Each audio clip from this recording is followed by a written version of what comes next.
So they swear give black people. No, is there a curse revolving on the head of a black man, of the black race? Few months ago, it was Ghana who protested that, oh, Eze Ndigbo should be cancelled. You can't come and install another king in our lands. Some time ago, it was Benin Republic. Today, as we speak to you, South Africans have taken all over Cape Town, burning their own cities, protesting.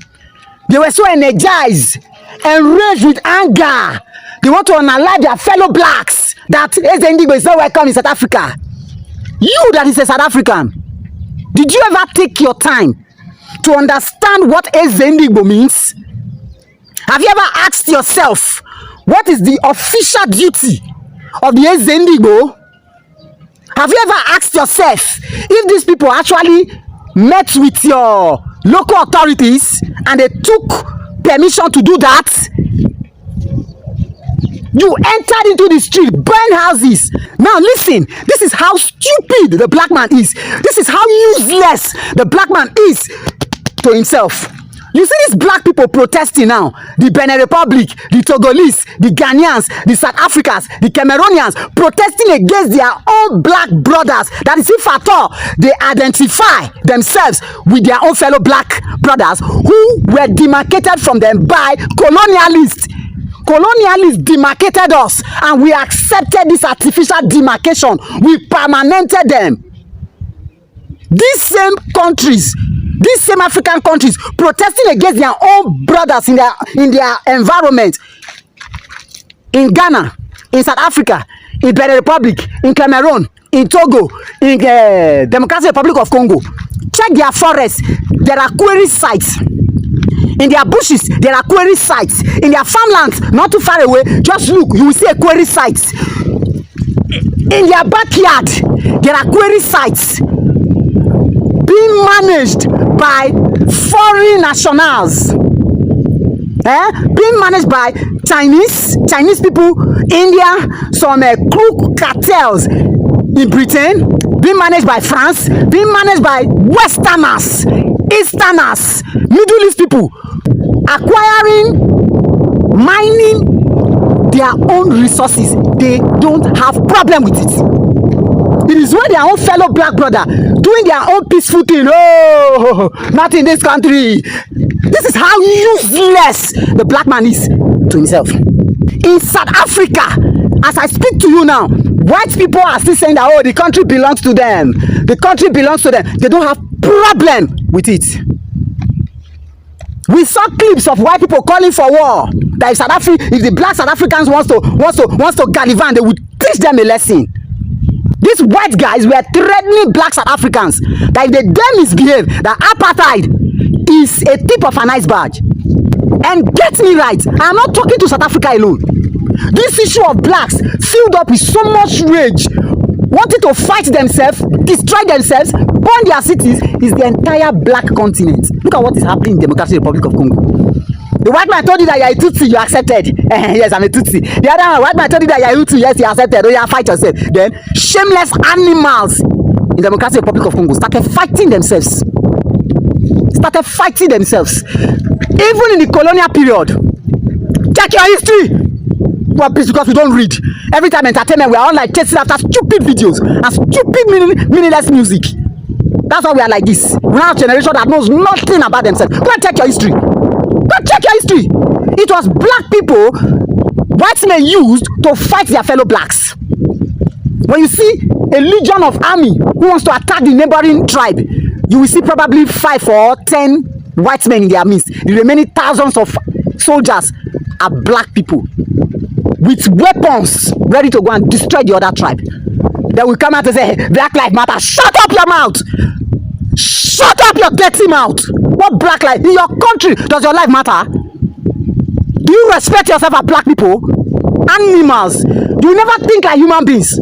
You come and even in Nigeria, yes, I speak to you. Let any misunderstanding happen in southern Nigeria between a southerner and a northerner. Oh yeah, bam, before you know it. Arewa, with their ugly faces, they will carry camera face and say, hey, Igbos, you live the north. Igbos, you live the north. Foolishness abounds in this set of people. Foolish people. I wonder how they make it to Arewa leadership. And so this video to South Africans. Yes, I know I must have gotten a lot of South African followers because of the life I ran for a long time. Is it that you guys are quick to look for excuse to pounce on your fellow black Africans? Yes, I'm asking the question. Is it that why are you guys so quick to look for excuse to pounce on your fellow black Africans? You have white people in your country that have made you guys second-class citizens. More than half of your land is not even owned by you. It is owned by white people. I have not seen you guys put all the same energy. Yes, you will give me that bullshit that yes, you guys fought very hard. You fought very hard to get just 20% of your land. So that was not even fighting hard. You didn't fight enough. You didn't fight hard enough. So the question is it that you guys are always looking for a little tiny excuse to pass on your fellow black Africans? Because the kind of conversation I had all my life today and yesterday or whatsoever, right?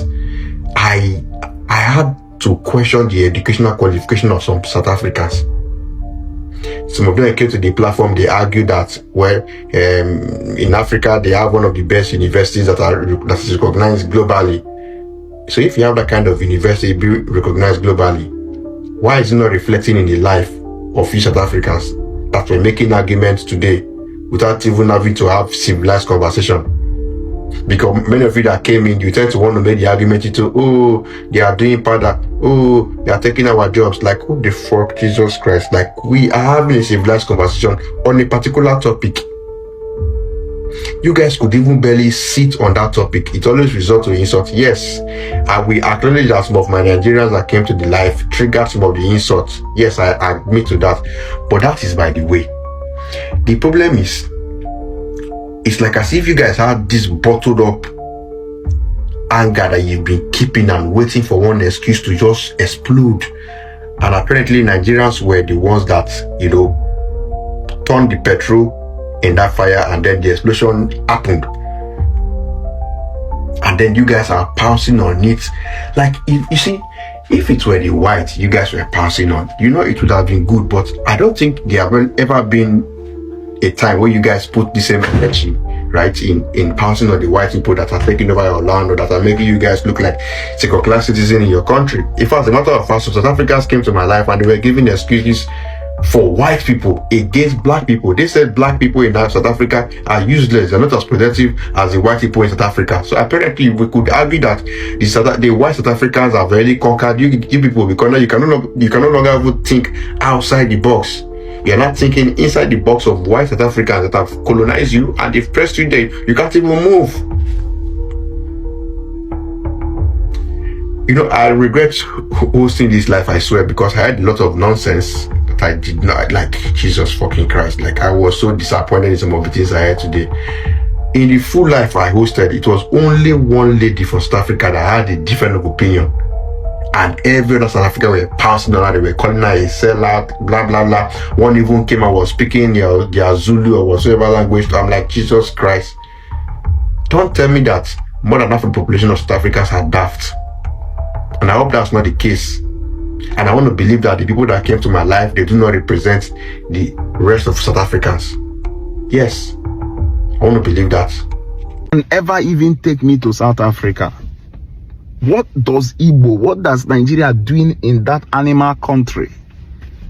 What else in this life can ever take me to South Africa, that useless animal kingdom? What can take me there? I want to know why somebody like me will pick up my bag and I say I'm going to South Africa. Animals in black skin. I go to tell Nigerian people all this thing wey una dey talk, we be one Africa, we be this, we be that. I go just dey laugh at night. See, I love only my Nigerian brother as of today. You understand? What is happening in South Africa should be something to make you to learn. You understand? Because I know how Nigeria helped South Africa when they were fighting for freedom. Nelson Mandela, I know how we love him.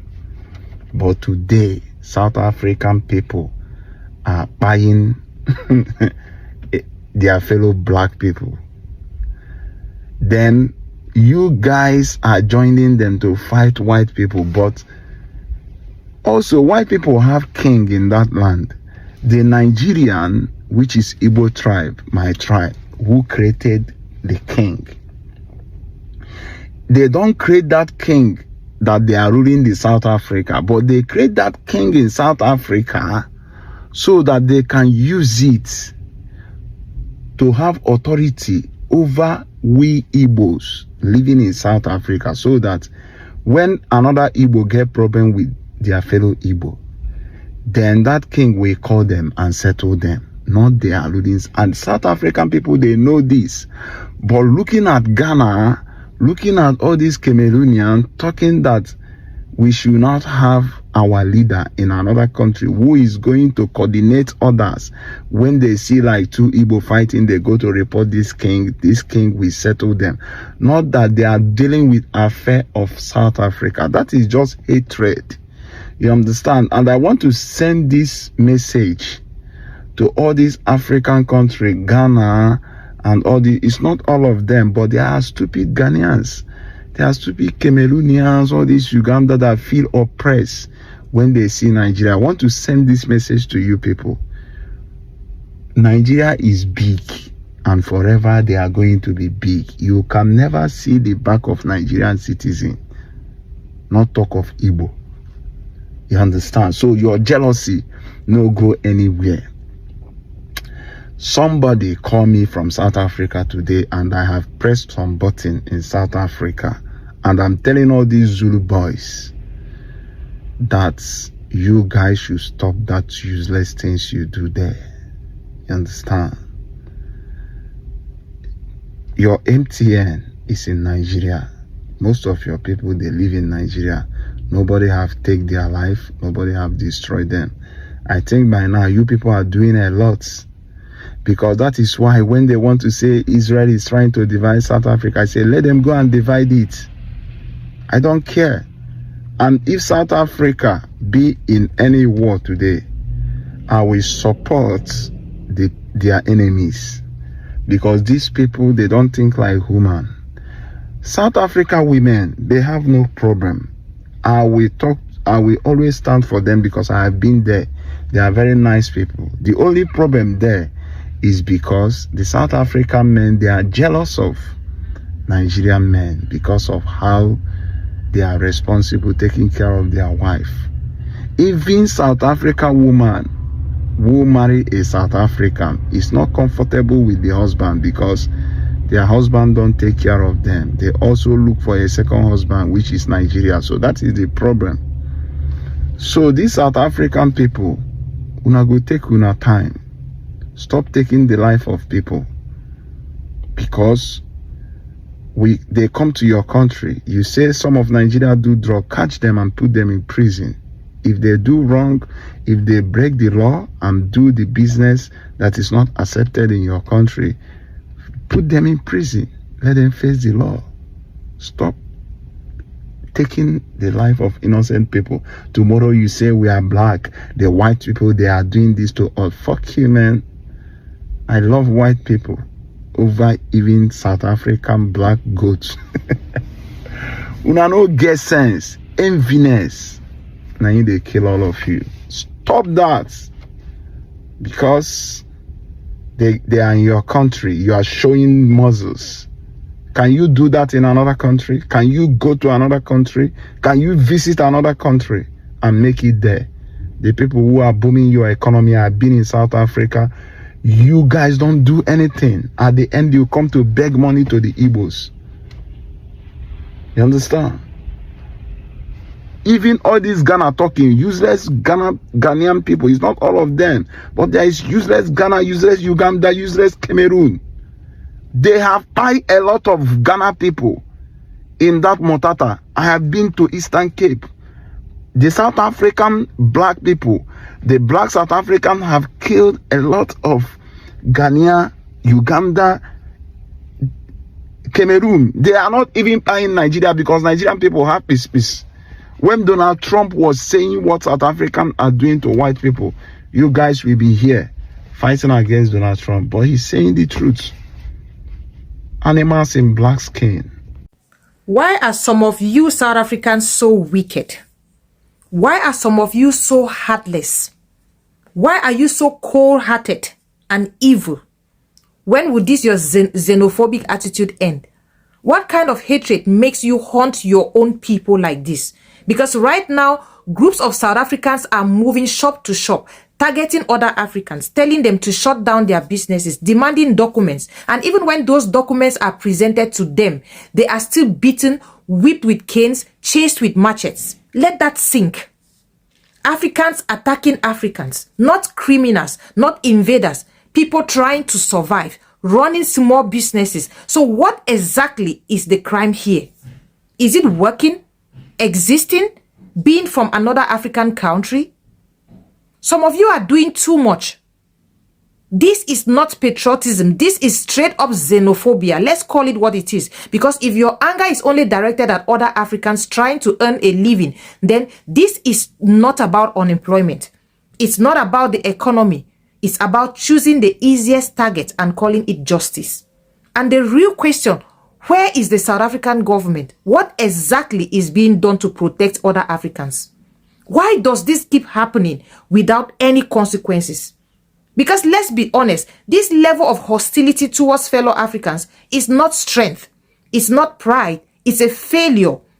Because if Africans become the threat to Africans, then we don't have external problems anymore. We have an internal one. If you are an African from a different African country living in South Africa, please be safe. Be safe out there. These people are evil. It is obvious a lot of Nigerians do not learn from their past mistakes. After what happened in Ghana last year when an Igbo king emerged, which led to widespread protests and riots in Ghana, another Igbo king emerged about 2 weeks ago in Eastern Cape in South Africa. And this time, South Africans are angry. They have taken to the streets in protests. And this protest this time is brutal. Properties, businesses, shops belonging to Nigerians have been set ablaze and destroyed because one man decided to call himself king. And the South Africans are saying, the region where you have declared yourself an Igbo king, they already have an existing indigenous South African king there. So they are saying you cannot form a kingdom inside a kingdom.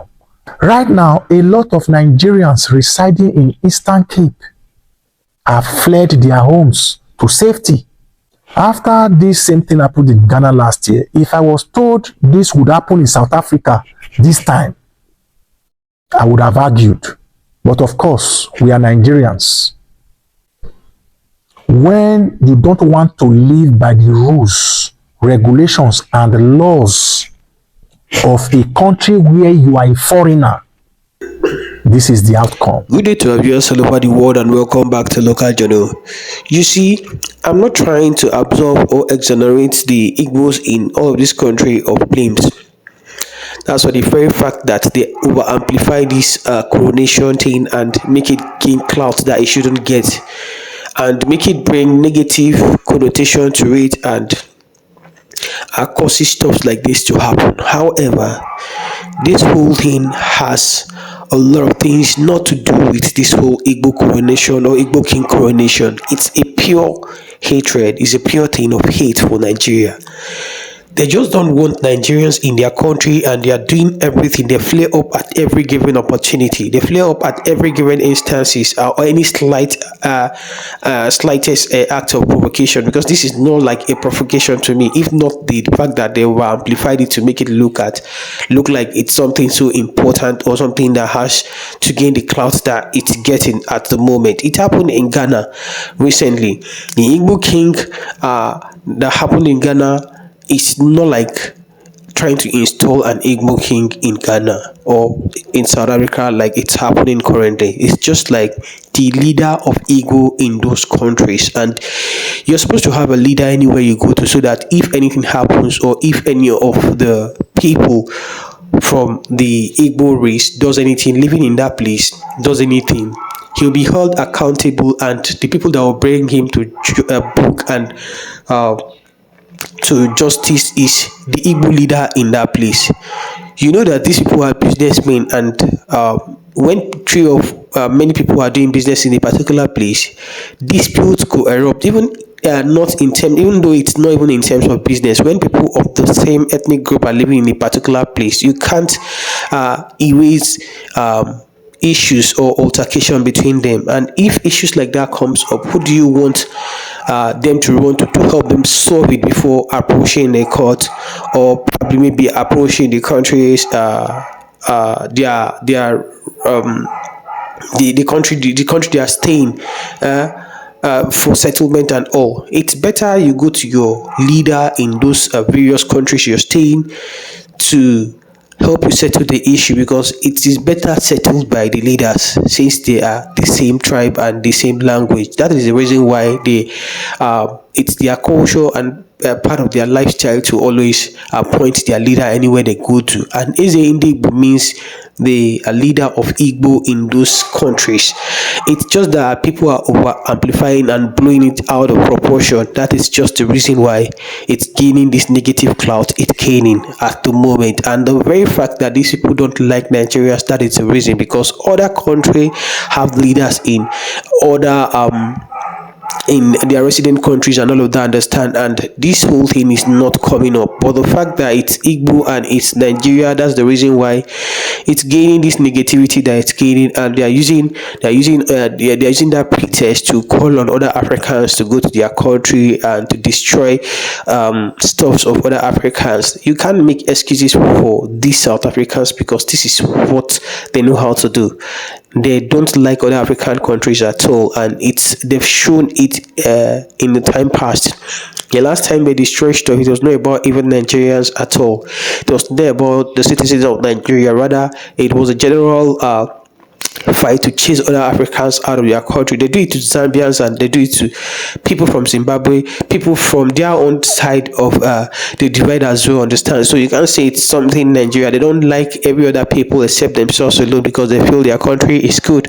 But their country is in a good shape today because of their colonial masters, and they put everything in shape for them. And probably maybe the leader, especially Nelson Mandela, also sets the stage for them to thrive the way they are doing now, understand? So I don't blame them for saying other Africans should go back to their home country, because other African countries as well are supposed to be working and to be attractive as well, so that people can come to their state and to their country to come and work. But the very fact that they are not doing anything to make it work for themselves, then of course you don't have to blame the South Africans. But the thing is that they are blowing this whole issue out of proportion, and they are making it look like they have something against Nigeria, which I know they do, because there is no way you can absolve them of this whole blame. That is just it.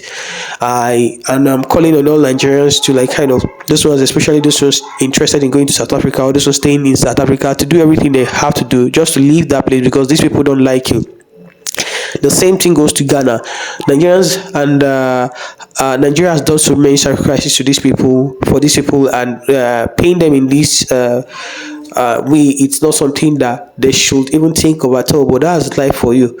However, this is not time we should be talking about this thing. We should go to other countries since our leaders are failed. You understand? Or we should come back home to make things work for our country, so that we can have a better country as well. This is my opinion. Drop what you think about this in the comment section. And if today is your first time to visit our channel, please kindly like, share, and subscribe to our channel.